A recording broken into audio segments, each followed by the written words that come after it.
में कहते हैं कि जनाब हम इंडिया पे चढ़ दौड़े और इंडिया में जाकर के हम दिल्ली पे कब्जा कर लें। हम नहीं चढ़ेंगे। फिर हमने बात कही आपकी अपने हालात ठीक नहीं, किधर चढ़ेंगे आप? आएंगे वो, हम सिर्फ रिटेलिएट करेंगे। इंडिया ने ईस्ट पाकिस्तान नहीं तोड़ा, बिल्कुल तोड़ा। हमने इंडिया तोड़ा या उन्होंने हमें तोड़ा? उन्होंने आपको तोड़ा। सब। लेकिन मोदी वहां जाता है तो जो हाईएस्ट सिविलियन ऑनर है वो मोदी को दे दिया जाता है, दी किंग अब्दुल्ला सैश। यूएई की बात कर लें तो वहां पे मोदी जाते हैं तो $75 बिलियन की इन्वेस्टमेंट, और फिर वहां चाहते एक और कारगिल हो, एक और स्टैंड ऑफ हो, एक और जंग हो। 100 दफा होगा ये, क्योंकि जब तक इंडिया ने सियाचिन पे कब्जा किया हुआ 1200 मुरब्बा मील पाकिस्तान का कब्जा करके बैठे हुए हैं और आगे। इसमें तो कोई शक नहीं है कि हिंदुस्तान जो है एक बड़ा इकोनॉमिक पावर बन गया है और उसके ट्रेड और उसकी एसेट्स और उसकी इन्वेस्टमेंट कैपेसिटी बहुत बढ़ गई है। तो पूरे इंडिया में इतनी इंसर्जेंसीज हैं, इतनी कास्ट स्ट्रगल है, इतना फसाद है कि हमने सिर्फ तीली लगानी है, पूरा इंडिया आग में भड़क जाएगा। We are in a state of war, dismember होने के करीब आ चुके हैं हम। इस वक्त 1 लाख पाकिस्तानी शहीद और जख्मी हो चुका है। आप डिनाइल में आप इस कंडीशन में कहते हैं कि जनाब हम इंडिया पे चढ़ दौड़े और इंडिया में जाकर के हम दिल्ली पे कब्जा कर लें। हम नहीं चढ़ेंगे। फिर हमने बात कही आपकी अपने हालात ठीक नहीं, किधर चढ़ेंगे आप? आएंगे वो, हम सिर्फ रिटेलिएट करेंगे। क्या रिटेल बम मारेंगे उनको? हमारे पास बहुत कुछ है। नहीं तो बहुत कुछ, घूम फिर के तो वही 4, 8, 10, 12 पत्र। ऐसी बात नहीं है। देखिए इंडिया की अपनी स्टेट, हमारे पास 4 जहाज हैं। ऐसी बात नेवी हमारी उनकी ऐसी कि वो एक में ऐसे करके खा वो कहती थी हमारे तो और हिसाब किताब है। ऐसी बात नहीं है। वो बड़े नेवी अगेन हम वही बात आपको कहेंगे, अगेन हम वही बात आपको कहेंगे। इंडिया की जो स्टेट है ना, इंडिया की जो स्टेट है उनके फैसल, there is no comparison, there is comparison. India की जो स्टेट है वो बिल्कुल इम्प्लोड हो रही है अंदर से। उसके अंदर 140 इंसर्जेंसी मूवमेंट्स हैं। दलित्स के बारे में थोड़ी बहुत बात होती है, अगेन इंसर्जेंसी के ऊपर तो एक बंदा नहीं मिलता। अगेन मीडिया और इंफॉर्मेशन इशू को इस हद तक इंटरनेशनल लेवल पे डाइल्यूट कर दिया गया कि लगता है कि आप डाइल्यूट कर दें, दुनिया में ना बताएं कि 40% ऑफ इंडिया जो है माओइस्ट इंसर्जेंसी में है, खालिस्तान मूवमेंट है, कश्मीर मूवमेंट है, 7 सिस्टर स्टेट्स है, नागालैंड, बोडोलैंड, ये सारी आप जिक्र ना करें, उससे रियलिटी चेंज नहीं होती। उससे चाइना और पाकिस्तान, हमारे पास तो जहर खाने के पैसे नहीं यहाँ पे। देखिए हम सपोर्ट नहीं कर रहे हैं, बिजली के सर्कुलर डेट क्लियर करने के पैसे नहीं, हम कौन सी बार सपोर्ट करेंगे? माओइस्ट जो है, देखिए माओ का लफ्ज, माओ कहां से आया है? चाइना से।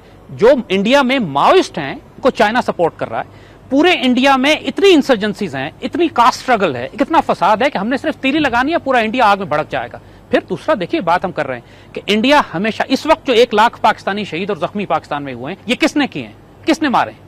जो टीटीपी की इंसर्जेंसी को, बीएलए की इंसर्जेंसी को, आप खुद अभी होकर आए हो यूरोप से और आपने वहां कॉन्फ्रेंस अटेंड की है बलोचिस्तान के ऊपर, जहां पे आपने देखा है कि पूरी दुनिया से बलोचों को सपोर्ट मिल रही है, उन लोगों को जो पाकिस्तान तोड़ने की बात कर रहे हैं। मिलियंस ऑफ डॉलर्स फंडिंग की जा रही है। कौन कर रहा है? अमेरिका कर रहा है और इंडिया कर रहा है। तो मुझे खुद बताइए कि इंडिया हमारे साथ, ईस्ट पाकिस्तान पहले तोड़ चुका है, मुक्ति बाहिनी उसने पहले तैयार की, जिसने पाकिस्तान आर्मी को अंदर फंसाया। जब पाकिस्तान आर्मी फंस गई तो फिर इंडिया बाहर से दाखिल हुआ। एग्जैक्टली वो यही कर रहे हैं इस वक्त पाकिस्तान में। फॉर गॉड सेक, हमें नजर क्यों नहीं आ रहा है? पूरी पाकिस्तान आर्मी इस वक्त 60% पाकिस्तान आर्मी इस वक्त पाकिस्तान के अंदर हालत जंग में। बॉर्डर्स के लिए तो फौजें ही नहीं है हमारे पास। अब इंडिया दाखिल होगा क्योंकि नेटो की सप्लाईज आपने छोड़ दी हैं। नेटो की सप्लाईज अफगानिस्तान अगर पहुंच गई तो इसके बाद ये अफगानिस्तान से दाखिल होंगे पाकिस्तान में। मुझे बताओ फैसल, अमेरिका निकलने की बात कर रहा है अफगानिस्तान से, तो 3500 टैंक लेके क्यों जा रहा है? इसका जवाब क्यों नहीं देता कोई? आपको लगता है कि क्या पाकिस्तान की तरफ मूवमेंट होने वाली है? आपके ख्याल फिर किसकी तरफ होगी? मुझे एक बात बताएं, एक आप हमेशा बड़ा बात करते हैं मुसलमान, मैं ये बात नहीं कर रहा पाकिस्तानी मुसलमान, वो तमाम के तमाम, चाहे वो पर्शिया से हो, चाहे वो सेंट्रल एशिया से हो, जो इनमें, चाहे वो गौरी हो, चाहे शेर शाह सूरी हो, अहमद शाह अब्दाली हो, महमूद गजनवी हो, ये आपके आइडियल हैं। बिल्कुल ठीक। ये वो तमाम लोग हैं जिन्होंने आके इनको बेड़ा गर्क कर दिया, लूट मार की और टिका के इस इलाके के लोगों को मारा। तो फिर आर यू पाकिस्तानी फर्स्ट और या फिर आप उनके सपोर्ट रहे? बड़ा कॉन्फ्लिक्ट आपके बारे में कहा जाता है। ये डिबेट नहीं है। हम मुसलमान हैं, हमारी आइडियोलॉजी इस्लाम है, हमारी आइडेंटिटी पाकिस्तान। सर तो फिर इंडोनेशिया में, मलेशिया में से लेकर के कहां तक मुसलमान है? यही तो हम अर्ज कर रहे हैं कि जब आइडियोलॉजिकल प्लेन पे आप बात करते हैं तो हम एक उम्मत हैं। लेकिन वही बात जो इकबाल की डॉक्ट्रिन भी यही है, इकबाल ने यही बात समझाई है कि तुम एक मिल्लत हो। आप कैसी उम्मत है? आप ईरान को भी सपोर्ट करते हैं, आप सऊदी अरब को भी दोस्त मानते हैं, एक आपका जनाब आपको फंड देता है तो आपके लिए बड़े काबिल एहतराम है। उन दोनों की जंग आप या तो अपने फाटा में लड़ रहे हैं या आप पारा चनार में लड़ रहे हैं। ये किस किस्म की आपने पाले में? ये इन दोनों की जंग नहीं है। बात यह है कि मुसलमान दुनिया में कॉन्फ्लिक्ट्स हैं, डिस्प्यूट्स हैं। गिलगित बल्तिस्तान में क्या हो रहा है जी? फैसल आप बिल्कुल ठीक, बड़ा सेंसिटिव इशू होगा, लेकिन मुझे नहीं, आप बिल्कुल ठीक कह रहे हो। पाकिस्तान में जो इस वक्त सेक्टेरियन वॉर है, दुनिया के ठेकेदार क्यों बने हुए हैं? देखो, किसी का सोमालिया में पंगा इजराइल का, उनके साथ ठेकेदार हम। यार यही पंगा तो अमेरिका का अफगानिस्तान में या सऊदियों के साथ ठेकेदार हम। ईरान की नहीं बनती उसके सऊदी अरब के साथ, उसके ठेकेदार हम। और एंड में हमारा रिजल्ट ये, तो हम हैं कौन जनाब? देखो फैसल, यही तो अलमिया है, यही तो बात हम समझाना चाह रहे हैं आपको कि पाकिस्तान तो ईरान में दखल नहीं दे रहा, हम तो सऊदी अरब में दखल नहीं दे रहे, हम तो CIA और अमेरिका के साथ लड़ाई नहीं लड़ रहे, हमारे खिलाफ लोग लड़ रहे हैं। प्रॉब्लम हमें हो रही है, पाकिस्तान को स्टेबलाइज करना है। मैं ये नहीं कह रहा हूं कि हम दुनिया में हर जगह जाके दखल दें, हम कह रहे हैं ये बात कही है कि जंग इंडिया शुरू करेगा, खत्म हम करेंगे।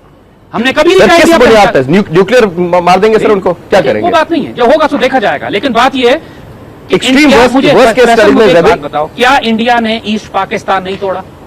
बिल्कुल तोड़ा, हमने इंडिया तोड़ा या उन्होंने हमें तोड़ा? उन्होंने आपको तोड़ा। सबर। लेकिन कहा यह जाता है कि चारों जगहों में पंगा आपका था। कारगिल में आप घुसे, 48 में आपका मसला, 71 में आपकी प्रॉब्लम, 65 में भी आपकी एक प्रॉब्लम। सेकंड, ये एक तारीख कहती है सर, देखो- मैं बात नहीं करता। एक सेकंड, हम जो मर्जी करें लाइन ऑफ कंट्रोल के खिलाफ। लाइन ऑफ कंट्रोल बॉर्डर नहीं है, ये दुनिया रिकॉग्नाइज करती है, डिस्प्यूटेड टेरिटरी है। डिस्प्यूटेड टेरिटरी में हम जो मर्जी करें। हमने अपने फौजी भेज दें, हम जरूर भेजें, उन्होंने भी भेजे। कारगिल का उन्होंने सियाचिन पे कैसे फौजी भेजे? यही बिल्कुल फार्मूला था। तो फिर जब उन्होंने किया तो हम क्यों नहीं? उन्होंने तो कर लिया और काबू कर लिया। They could have retained, you could not retain sir. देखिए बात सवाल नहीं है। आपने 6,500-7,000 देखो, फौजी मरवा दिया वहां पर। हमने अटेम्प्ट की, we failed, doesn't matter, we'll attempt again. बात ये नहीं है आप चाहते एक और कारगिल हो, एक और स्टैंड ऑफ हो, एक और जंग हो। 100 दफा होगा ये, क्योंकि जब तक इंडिया ने सियाचिन पे कब्जा किया हुआ, 1200 मुरब्बा मील पाकिस्तान का कब्जा करके बैठे हुए हैं और आगे आना चाहते हैं। आप मुझे बताएं मैं क्या करूं? पीछे हटा लूं फौजी अपनी, उनसे कहें कि आगे? जैसा मौजूदा इकोनॉमिक कंडीशन में जब पाकिस्तान की हालात आपके सामने, मैं डिटेल्स में नहीं जाऊंगा, Hang on. Can you afford to sort of? यार मेरी जान एक बात सुनो मेरी, 1947 में जब पाकिस्तान बना था उस वक्त से ज्यादा बुरे हालात तो हमारे नहीं है। उस वक्त क्या था हमारे पास? 50 लाख रेफ्यूजीज थे, टेंटों पे बैठ के बबूल के कांटों से कागज जोड़े जाते थे। कायद आजम ने उस वक्त कश्मीर में फौजें दाखिल की कि अपनी डिग्निटी और ऑनर पे कॉम्प्रोमाइज नहीं हो सकता है। कायद आजम को समझाए ना ये आपके बात। वजीरिस्तान से आपके सर कायद आजम को यह भी किसी ने कहा, उस वक्त के जो थे वहां पे मेजर जनरल थे, वो जो अंग्रेज था, ही सेड के जी 2 ब्रिगेड थे गालिबन, if I am not wrong correct me. उन्होंने कहा जी मुमकिन नहीं है। फिर ये हुआ इस तरह के आपके सारे वो मुजाहिदीन है, आज वही मुजाहिदीन आपके खिलाफ बंदूकें तान के आज खड़े वो हुए हैं। हमारे खिलाफ नहीं खड़े हुए, बिल्कुल गलत। कौन है तहरीके तालिबान पाकिस्तान?